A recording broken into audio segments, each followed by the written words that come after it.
Yeah, good afternoon. I think we can start now. So, welcome you all for one more lecture on modern manufacturing methods. So, what exactly we studied as part of our first unit? There are two parts. One is what is introduction, what is the difference between traditional manufacturing process and non-traditional processes. And second one is we have discussed clearly about one of the very important technique to make the models or a prototype, that is your rapid prototyping process. So I have discussed about different types of RPT or rapid prototyping process. Okay, so to start with stereolithographic technique, then you have fused deposition modeling, then you have OLM or LOM, sorry, then you have lastly SLS sintering technique. So by means of which I can produce the 3D printed models. Okay, now the next unit concentrates, or maybe I can say the further units maybe actually concentrates on different types of non-traditional machining processes. Okay, so it's very important, and I have a material. I'll just possible I'll share with you so that you can go through. Okay, and you can easily understand because what they are asking mainly is how that particular process occurs, what is the working, and what are the different components of particular non-traditional machining process. Then what is the material removal rate and different parameters. Okay, so those are the things what we are going to see in the further units. Okay, so to start with, we already discussed this. Let me just, before going for an exact non-traditional machining process, so we just have a small recap about. Now, we all know the first term, that is the machining. Yes, sir.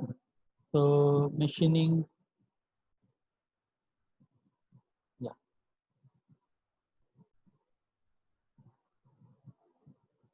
So, machining is a broad term, which actually we have know that it's the main thing. Machining is the process, nothing of removing of material. Now, if you just take, if divide in broad category, it will be into three parts. One is called as cutting. Then using a cutting tool or multi-point or single point cutting tool with a clear cut geometry you are using, that's called as cutting process. Then obviously a process like a grinding, honing, etc. comes under abrasive process. Okay, that means a small particles embedded in a wheels. Like if you take a grinding wheel, so the cutting edges are nothing but actually a small abrasive materials, which is actually there on the wheel. Okay, so when come to the non-traditional machining process, neither it has a cutting tool, nor like a, you have this grinding, all those things. So it utilizes a processes like using electrical energy or chemical energy or some sort of optical source of energy for machining processes, for machining process. Right? Okay. Now this is basically the complete classification of material removal processes. So the machining obviously is nothing but your material removal process. Now if you go for two classification, one is called as traditional machining and is the other is non-traditional machining. And when it comes to traditional machining, you have cutting. So cutting can be used to cut circular shapes. It comes to like turning, boring, drilling, all these things are your circular shapes. And if you want to have a various shapes like a slots, etc., you can use a milling, shaping, planing, sawing, filing, broaching, and forming. Okay, so those are being used for under traditional machining. What is a cutting process? Okay, and if I go for mechanical abrasion process, that using some abrasives. So these are the things classified into, one is bonded abrasive and loose abrasive. So bonded abrasive is one, actually it's a bonded to the wheel. So that's why you can see that grinding process, a honing. So there is a hone for finishing. So honing process as well as the coating. All these things comes under your bonded abrasive. And sometimes what happens, the abrasive may not be bonded in a wheel or some sort of a structure, but it is a loose abrasives. So that can be used for polishing the material as well as for buffing. These two are super finishing processes. Okay, so polishing and buffing.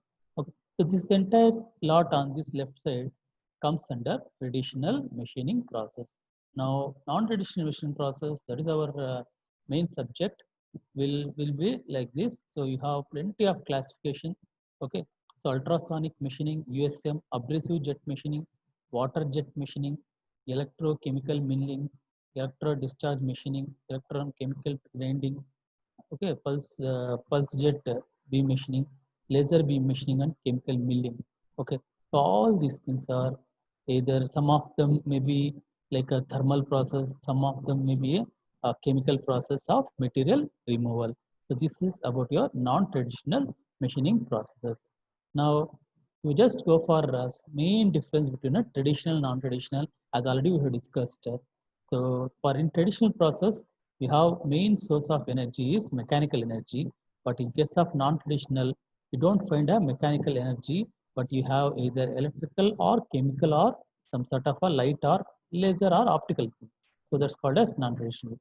And in case of your traditional machining, what is the primary method for material removal? It's called as shearing or shear deformation. By means of shear deformation only, you can find that metal is being removed. But what happens to non-traditional process doesn't have any shearing or exactly cutting, but there is some sort of a material removal happening. Okay, so example is your abrasive water jet cutting. So as the name indicates here, you have water jet, you have abrasive and cutting process takes place. Okay, so like this difference between traditional and non-traditional. And some more points before going to the exact subject. So traditional machining, most of the times based on removal of materials using the tools which are harder than the material to be machined. That's the main principle. Otherwise, what happens?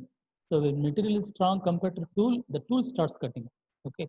So suppose if you have now second one, new and novel materials like which are traditional process, you can just use only a fixed materials I can machine, either mild steel or aluminum or like that. But some novel materials or composites are like that, which can't be machined by means of a traditional machining process, can be done easily by means of a NTM or non-traditional machining process. Okay, and traditional machining methods are often ineffective in machining the. So there are some materials like ceramics, composites, which you can't machine or you can do machining on this using the lathe or milling machines or shaping machines because of the nature of the material. So I can easily do by means of a non-traditional machining process. Okay, so the need to avoid surface damage that often accompanies the stresses created by normally conventional machining. If you just subject that workpiece to a check and you are cutting, there are a lot of cutting forces that particular workpiece is subjected to. So that's why there are a lot of stresses in the material. So that can be easily avoided if you go for non-traditional machining process. For example, your aerospace industries and electronics industries, where most of the non-traditional machining process used for the product. Okay, so they're also classified based upon domain of non-traditional process. So that's the non-traditional machining process. Okay, now, so why we have to go for non-traditional machining process? So as I said, traditional machining process is unsatisfactory or uneconomical SM. So suppose why I had to go for non-traditional machining is the workpiece material is very hard, like a brittle, hard. Then definitely your lathe or milling machine or any cutting tool can't be used to cut that. So in that cases, I can go for non-traditional machining process.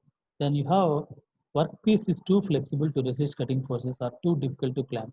And if you are able to clamp or fix in the check of a lathe or milling machine, etc., then only you can easily make cut it. Otherwise, it's very difficult. Suppose you have very slender parts or thin parts, it's very difficult to hold also. Okay, then machining is the second one. You can't able to machine also. So that I can do it because you don't have a cutting force or cutting tool available in case of non-traditional machining process. Okay, and part shape is very complex with internal and external profiles are small.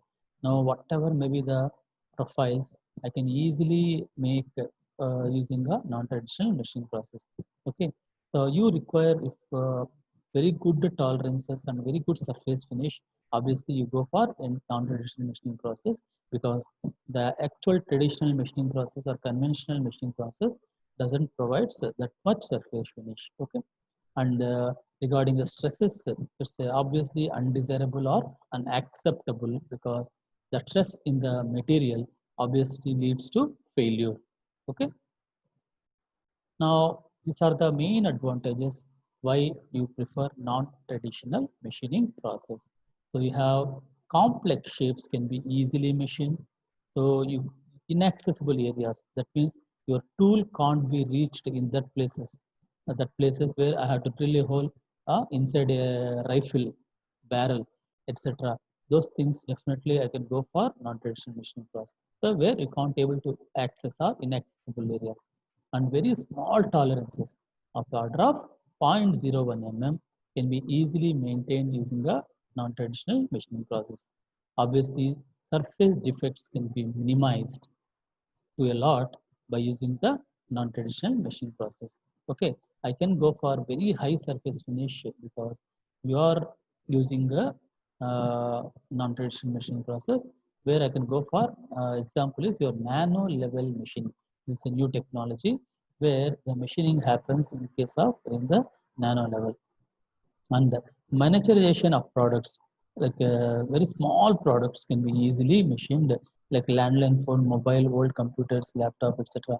So these are the very small parts mobiles and all you can easily machine it and high material removal rate.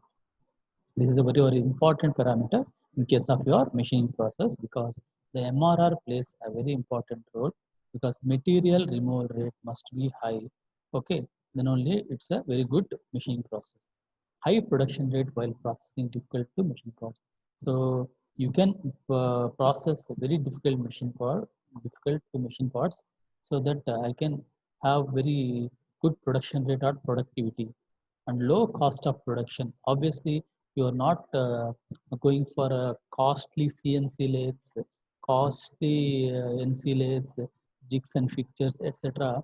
So that obviously the cost of production may be reduced. Okay. Now, precision and ultra precision machining operation, and some parts where I require very much high precision. Okay, then in that cases, definitely I had to go for either EBM, etc. Those machining process. Okay, so where you have must have high precision. So precision and accuracy. I think you are aware of these terms. Okay.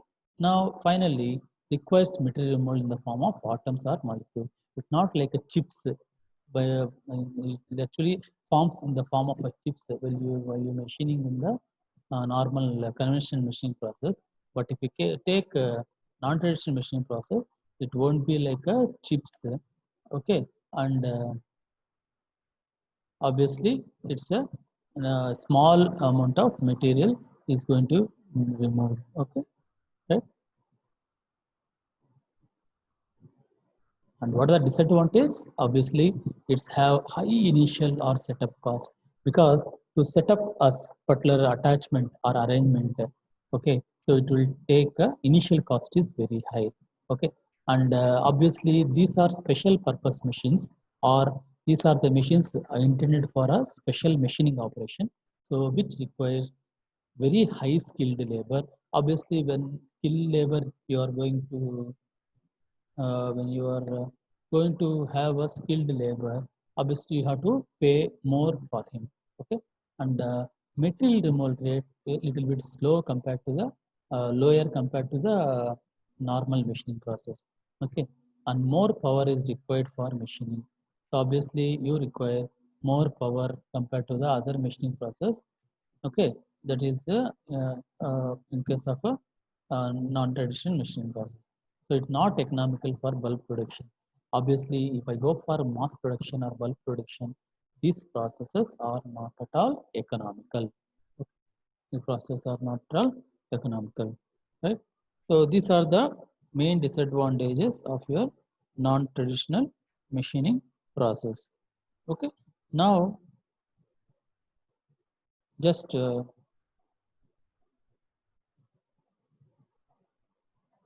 follow this next one. We'll just see. Now, if you just go for non-conventional machining process, actually it's a basically the excess remove which is excess metal removal process using the various techniques like mechanical, thermal, electrical, or chemical energy, or combinations of both these energies. So this is basically the definition of non-traditional machining. So they don't use cutting tools, but as used in the traditional process. Okay. So now, what are the major characteristics of non-conventional machining? So this is very important because these are the characteristics why I have to choose for go for non-traditional machining process. So material removal may occur with chip formation or even no chip formation may take place.